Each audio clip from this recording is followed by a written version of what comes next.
Well, hello everyone. This video is primarily for Jeff and of course anyone who would like a change of pace, I suppose. Jeff, I'm pretty sure that's your name, had mentioned to me in one of my previous videos that he was kind of envious of my surroundings, and I'd responded and said, I appreciate them too. I have a lot of gratitude for being here, and I thank my parents out loud, almost every time I come out to the bush, for having moved us here when I was a kid. Hopefully the noise isn't too much. I've tried to get away from the creek while still having it there. I mean, it's just such a wonderful backdrop. I've been moving around in this area here and practicing some photography. And I tried to find a spot here where it's not too windy. Hopefully it's not buffeting the microphone too much. What to talk about today? Well, a couple of things. I suppose I mentioned photography. I've been bebopping around in here and trying different things. I shouldn't say I've never used circular polarizers, but I haven't used them a lot. And I was sort of the opinion that I didn't need them, that the natural light should work just fine. But I've noticed when I try to take photographs of all of this mossy stuff, it always comes out really flat. And there's not much I can do in post-processing to get it enriched the way it looks to the naked eye, to the human eye. Because when you're in here, it's absolutely incredible. And I've been practicing with a lot of different things. I usually take, I brought, hopefully that wind doesn't give us a problem.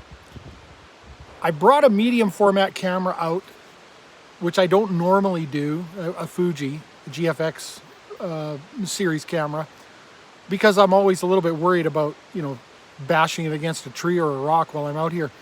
What I often do though, and what I've been doing so far today, I haven't got the Fuji out yet, is using Canon 5D Mark IIs. I have 3 of them because they're so cheap to buy now. It's a great camera for lugging around in the bush. I prefer not to change lenses when I'm out in the bush because of the, environmental dirt and dust and things like that can get in when you're changing lenses. So I usually bring 2 or 3 cameras with me. I've got other Canons as well, older ones. I've got a 7D Mark I, and I've got a 60D, which is kind of the same sensor as the 7D. And I got a T2i, which is, much more of a consumer grade kind of camera. But the 5D Mark II is great because, yeah, it was the 2nd generation of the 5D, so it's got some improvements. However, you can buy them on Facebook Marketplace for a few $100s. Full frame camera, still a decent sensor. Yes, it doesn't have the dynamic range of a modern camera sensor, but in some ways, in art, if you want to call this that, it's often better to have some limitations. It teaches you your own craft. It teaches you how to use your equipment, because when you have a limitation of a narrower dynamic range, then you have to learn and understand how to work with that, and potentially how to work within exposure and how to expose it for what you want in the end, what the final product is going to be, or to learn bracketing, in this case exposure bracketing. But of course, if you're learning exposure bracketing, you're kind of by default learning about other bracketing methods, and it leads to the curiosity to try those out, etc., etc. I did do some photography a week ago with the Fuji, and I was dissatisfied with it. I'm not used to the depth of field, of course, of a medium format sensor. In fact, well, without getting into the controversy of it, the focal range, distance to subject, and all of that, which creates an apparent depth of focus, right? And I'm not used to it because I actually started in Micro Four Thirds, which I still have pretty much all my Micro Four Thirds cameras. I started in Panasonic, and I still have those. And of course, the depth of field or depth of the focus is much deeper with those, usually because there's less distance between you and your subject in the background. The distance between the subject and the background and what focal length you're in is actually kind of what determines the depth of field. And I took some pictures with the Fuji last week. Ooh, it's almost too hot, that coffee. And I had the aperture a little bit too wide open. And I was taking some pretty close-up photos, but what I didn't realize is I just didn't get the depth of focus or depth of field deep enough on the thing that I was taking a photograph of. And it's an important photograph for me because I'm trying to document some things out in the bush and having to do with stewardship. We've kind of talked about that on my channel before. And so these photos need to be good. So I'm going to have to go back out to that same location and try again, which is fine. You know, there's worse things to have happen than to have to go out into the bush again. One of the things that I thought about talking about today, actually, just is something that really struck me last night, because I don't want to get into anything political here. That's part of the change of pace. And I don't normally when I'm out here.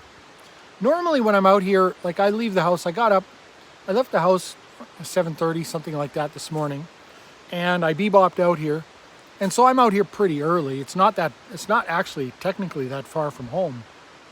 And I've been hiking up and down. You can't see it from here, but this goes, you know, up and down, up and down, up and down, lugging camera gear with me, a backpack, and then a big carrying case for my larger tripod with the, I don't know what you call the tripod. It's a gearhead type mount, right? So you can dial in you can dial in the rotation, you can dial in the tilt angle, and you can, like the up and down, and you can dial in a tilt angle, and you just turn knobs to get there. So it's nice for precise setting up of the camera, but there's a lot of gear to lug in. Actually, it's quite heavy. So I've been hiking in and out. I'm going to do that all day. I'm taking a break now, obviously, to make a video. I usually just grab a couple of hard-boiled eggs and some pepperoni and Java. And I don't really sit down and have lunch. I brought a chair today because I knew I was going to stop and make a video, but I don't normally bring a chair. I don't normally sit down. When it's time to eat, I take a couple of hard-boiled eggs, crack them against a rock or the rim of my truck, peel them open, salt shaker, have a couple of eggs, a couple of pepperoni sticks while I'm walking around looking at things. I'm usually framing something else up to take photographs of while I'm eating. And so by the end of the day, I am knackered. I usually don't come out of the bush till 8 o'clock at night or whenever it starts getting dark, really. And it depends on how high up I am. I'm going up after I make this video, I'm going up the mountain. This, where I'm at now, isn't that far up elevation-wise, but I'm going to go all the way up today to where the road pretty much ends, because I'd like to fly my drone a little bit there. And there's some things I want to take some photographs of up there as well that I already know about. And so yeah, when it starts getting dark, I start thinking about coming home. If I'm way out in the bush, if I'm like 70, 80 kilometers from a main road, then I start coming out earlier. And it depends on what kind of road I'm on too. If the road is really good, then there's not much to worry about driving home in the dark. I'll just come home in the dark. But if the road is rough, yeah, I'll come out a little early. There's no sense risking getting in trouble up here. And so by the time I hit the main road, the highway, to go home, I'm really beat. But there's something about that. It's a satisfied exhaustion. It feels really good. It feels like after a full body massage. I've had those before where like a 1 hour or hour and 15-minute massage, and they really work deep tissue. And the drive home, I'm in this zone. It's a warm,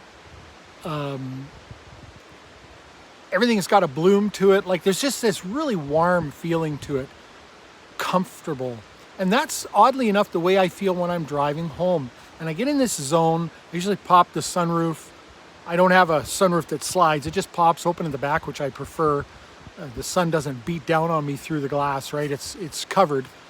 Pop open the sunroof, roll the windows down, turn on a little music, and the drive home is so peaceful and so, I can't explain it. And it's not like I'm falling asleep or anything. It's not like I'm not aware of my driving. It's not unsafe like that. It just feels good. It's just this Zen kind of drive. And I actually really look forward to that. That was kind of destroyed for me last time I was out in the bush because I'd spent all day in the bush. It was a glorious day. I had the backdrop of this rushing water. The water, by the way, this year is actually quite high for this time of year, so that's nice to see. We've had a lot of heat. It's cool today. I actually wore my jacket this morning into the bush, and I was able to dispatch of it after about an hour and a half. But it's cooler, and it's been quite hot. But normally by this time of year, if we've had a really hot summer, these creeks are down to a trickle, and they're not. So that's nice to see. But I had this sound of the creek below me. I'm taking pictures all day. I'm doing my thing. I'm just in my glory. I start getting packed up. It's about 8:30. I had taken my ATV that time. So I loaded the ATV onto the trailer. I'd ride back down to the truck and trailer, load it up, go back down to the main road, and I'm starting to drive out onto the main road. I'm on a secondary road. I haven't hit the highway yet, and I'm already getting prepared, like mentally prepared for the Zen drive home. And I'm not even thinking about that actually. It just, it's a subconscious preparation that, okay, this is going to be nice, And here comes a truck the other way with someone waving at me, and I realize it's my father-in-law. Uh-oh, this is probably not good. And of course, immediately my concerns go to my wife, thinking that something's happened. My wife, for those of you who don't know, has MS, and so she's not infirm or anything like that, but she's disabled enough that, she falls, things can happen, accidents can happen. She's obviously a very responsible, mature woman, but, what if something happened while I was gone? So I pull over, they turn around, pull over. It's my father-in-law and my wife's niece's boyfriend, who's quite an outdoorsman himself. And they inform me that Rachel has been worried sick about me all day. That's my wife's name. And because she hadn't heard from me for 5 hours. And that was news to me because I use an inReach device and I send messages home usually every couple of hours. And of course, the nice thing about that is because I come out alone, and I'm not going to change that. I don't normally bring anyone with me.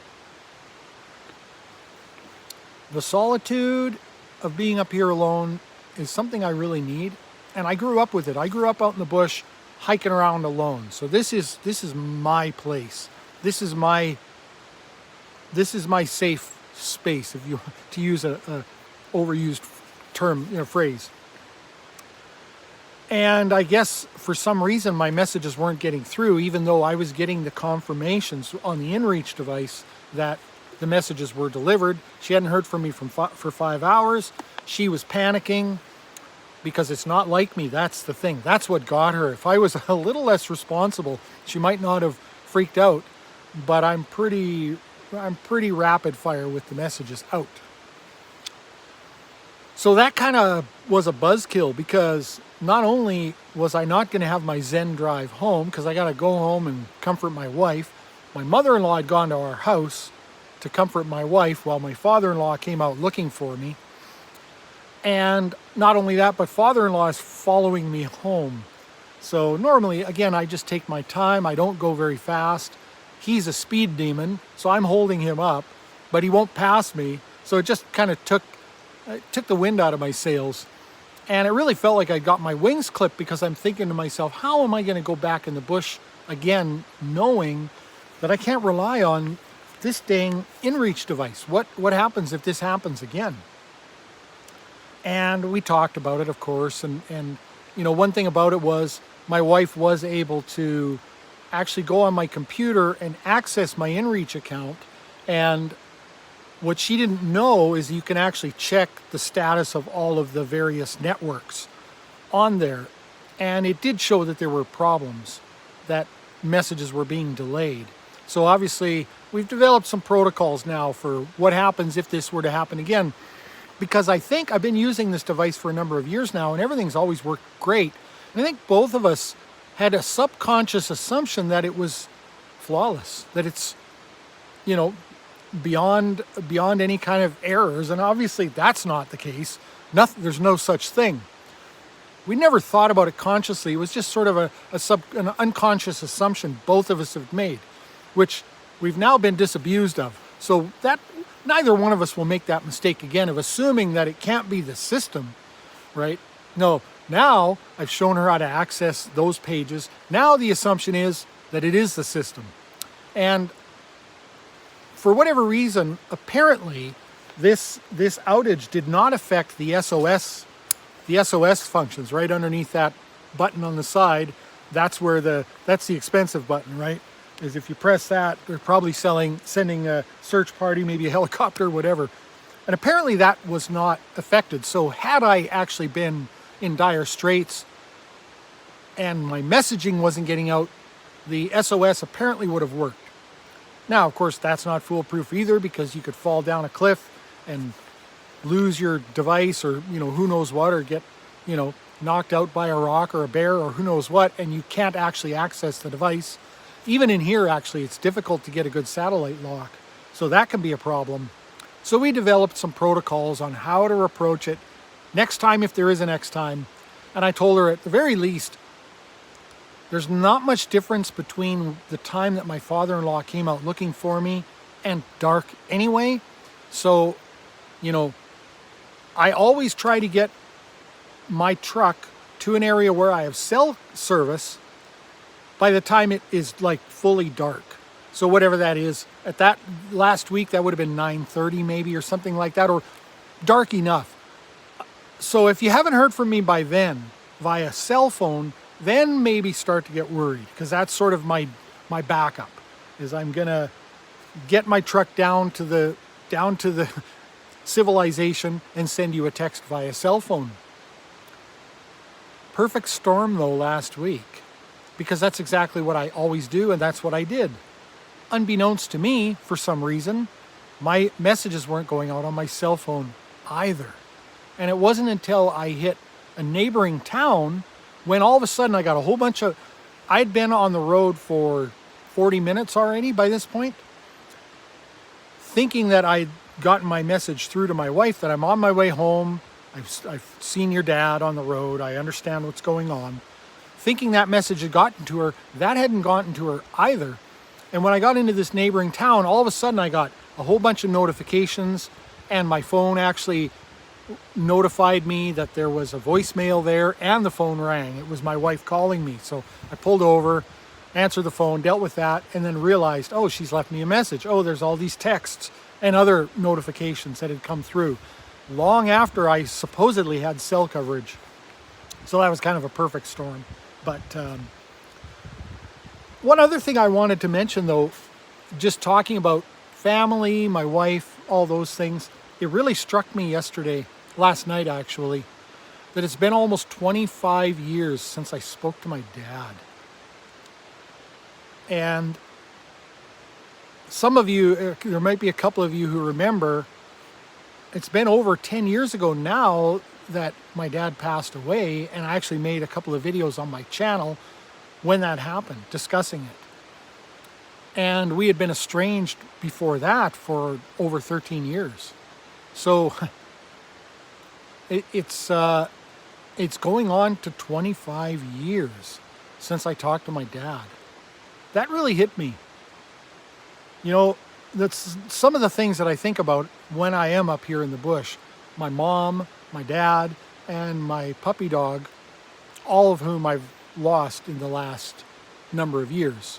My dad in 2013, my mom in 2019, and my dog almost a year ago now. Yeah, almost a year. Another thing that's almost a year is it's been almost a year since I shut down my shop. And I have to tell you, despite coming out here to the bush often, and doing other things, doing my own thing, exploring music, exploring other things, I have not given myself permission yet. I cannot tell you how hard I am on myself over this, and I'm not even sure how to put it into words. I certainly wish I was more carefree about it. And I don't know if it's because I have a sense of duty to people. I mean, I have this every day. Yesterday, 2 people. One person, I went into a store and met a lady there who I do work for, and she talked to me about how much her husband really misses me, and is there any chance I'm doing any work on the side? And then another phone call from someone who was very sorry, very sad to hear that I had shut the shop down. So I don't know if it's that, like this sense of duty to other people. I do feel that. I feel bad because without being vain, I do know what I brought to the table in that regard. I did provide a very good service, competent, reasonable prices, but also very, very customer focused. Like, would engage in conversations, often to my own detriment. It's just a time bandit when you're talking to a customer, but showing people the old parts, explaining thoroughly the repair, explaining myself, justifying any additional repairs carefully with people so I knew that they understood what we were doing, because I've always been of the belief that people don't mind spending the money, even if they don't want to, if they understand that they're getting value for their dollar and that it's reasonable and necessary. So I always made sure that I took the time to do that for people. I was just sort of always available, which in some ways is what made me, forced me to shut down early, because that takes a lot out of a person. When you give that much of yourself on a constant basis, including justifying yourself to, on the verge of self-abuse almost. It's like I have a sense that they think that I'm probably trying to put one over on them, so I would overdo. I would over-explain. I would over-justify myself. And that really takes a toll on a person. Or, I don't know if it's something like that, a sense of duty, or if it's a loss of sense of purpose. Maybe that's something along those lines. And I think if that were the case, I think it's a false sense of purpose. I think sometimes when we have a job, I think we fool ourselves into thinking that that is our purpose. And obviously you could go into a deep dive into what does purpose even mean. I would suggest it's something that gives your life meaning, that is potentially of service to someone else, maybe, but that also enriches you somehow. That I was listening to a couple of young ladies talking about this recently, a couple of YouTube channels I happened to stumble upon, who were talking about finding your purpose, I guess.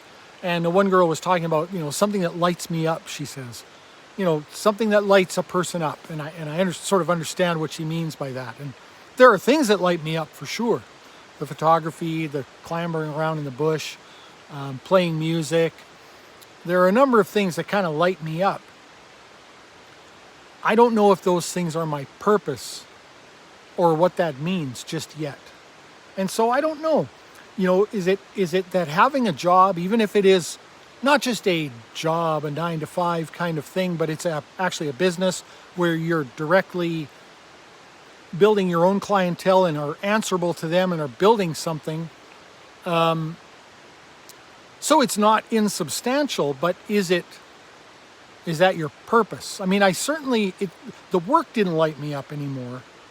I often wonder, how did I get into this? I still have kind of a passion for mechanical things, and I'm a motorsports enthusiast, and I do like cars and all of that. But I'm not sure that automotive mechanical repair was ever anything that motivated me. I think I thought it did when I was younger. And then once you get into it and you've developed a trade, it's kind of hard to leave it, because anything else is probably going to be a pay cut or going to require a bunch of retraining. And I did do that a couple of times, and neither one of them really worked out for me, and I ended up going back to being on the bench, so to speak. So that's something that's been kind of troubling me.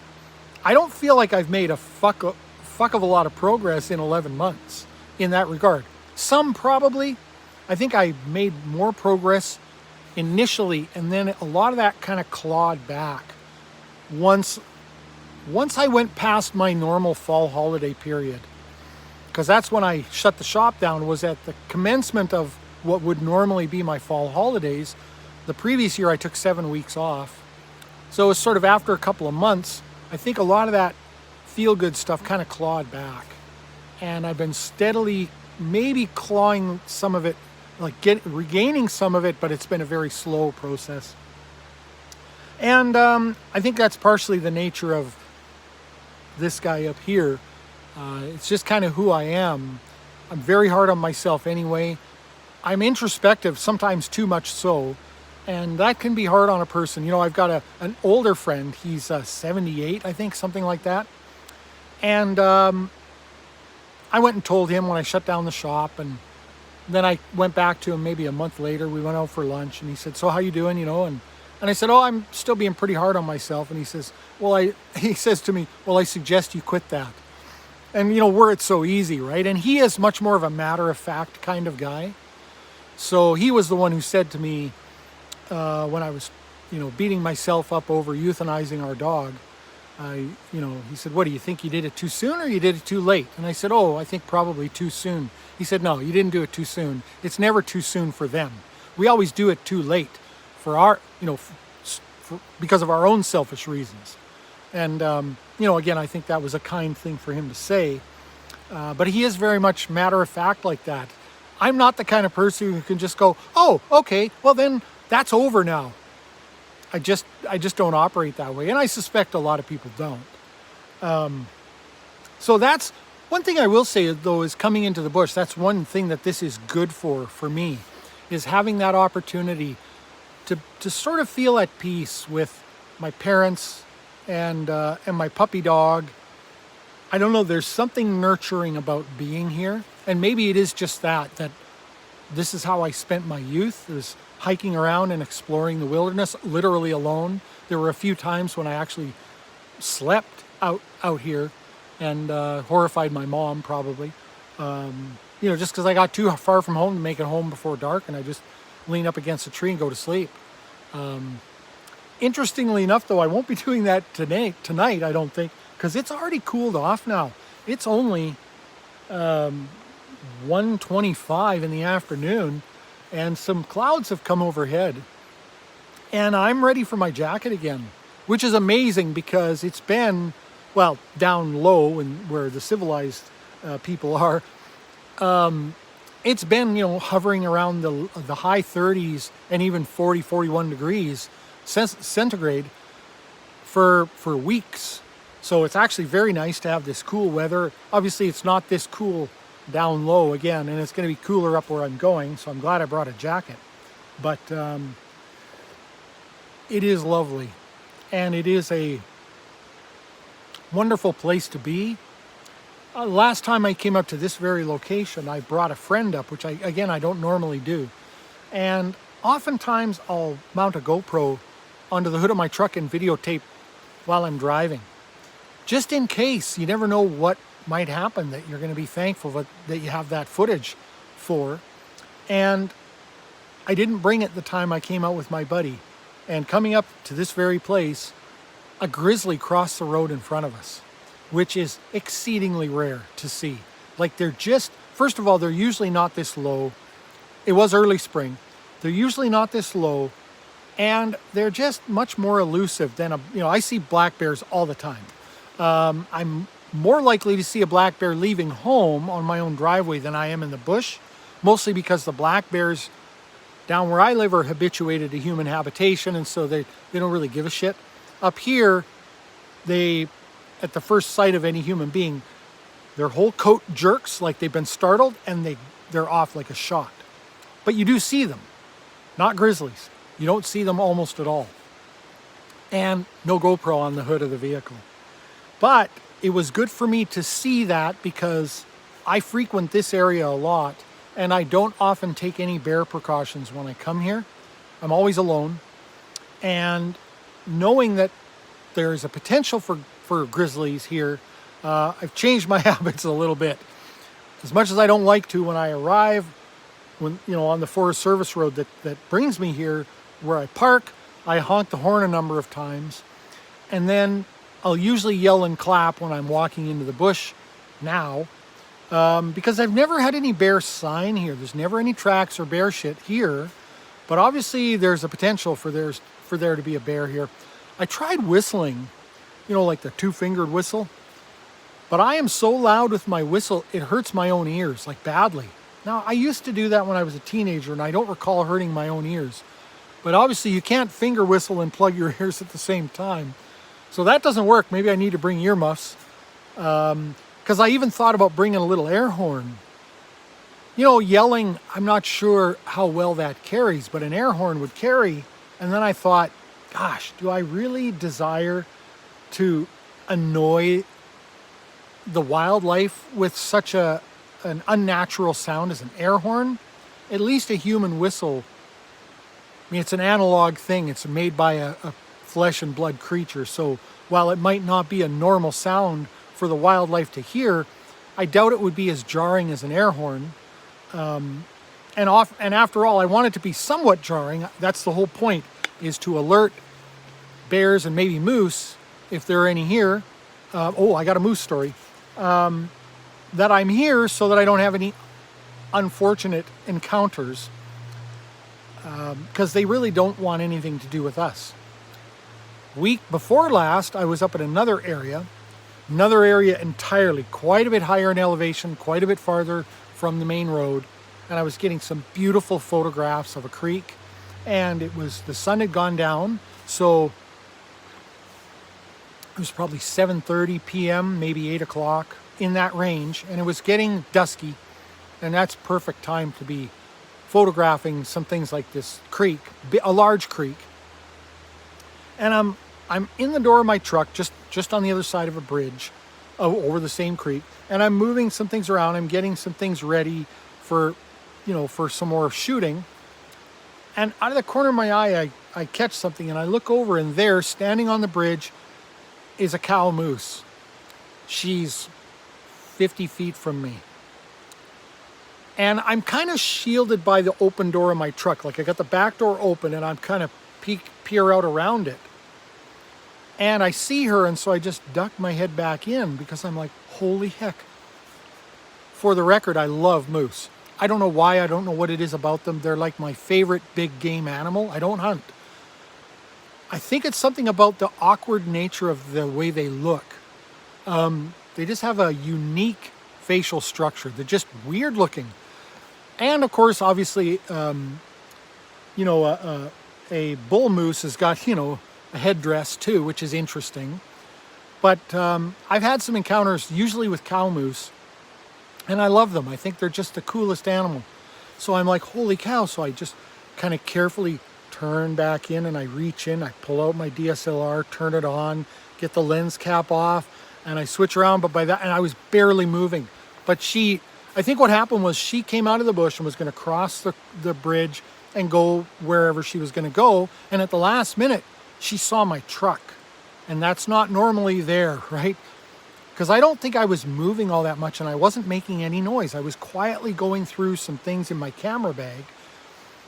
And she kind of took a start right about the time I saw her, because obviously I saw her approach out of my periphery. And there's enough noise of the creek that I didn't hear her. And when I turned and looked, that was enough for her. So by the time I got the camera over, she was already leaving. And I got a couple of photographs of her, but she was already on her way around the bridge on the other side, down the bank and into the bush. And it was already dusk, so handheld shots, I couldn't get a fast enough shutter speed. There's noise in the picture, etc., etc. So I was able to document it for myself. I am planning on trying some moose photography this fall. I'm gonna probably do some moose calls and see if I can get some photos of some moose. I would really like to. That's something that I'm keen to do. I have one moose photograph that I took many years ago that was a chance encounter. I happened to be driving up a road, and out of my periphery, again, I noticed something in my rearview mirror. I look into the rear view and I see a moose literally crossing the road behind me. Cow moose again. So I turned the truck around and I just idled it down the hill, And I always keep a camera on the passenger seat. And as I got down to where I thought she was, I look to my left, and there she is, about maybe 100 feet from the road, standing there looking right at me.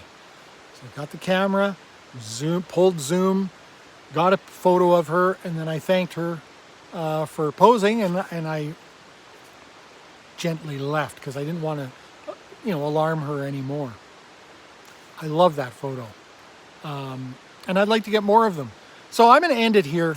I doubt there's anybody left at this point, but just some thoughts about my life, my wife, all of that stuff, what I'm doing up here.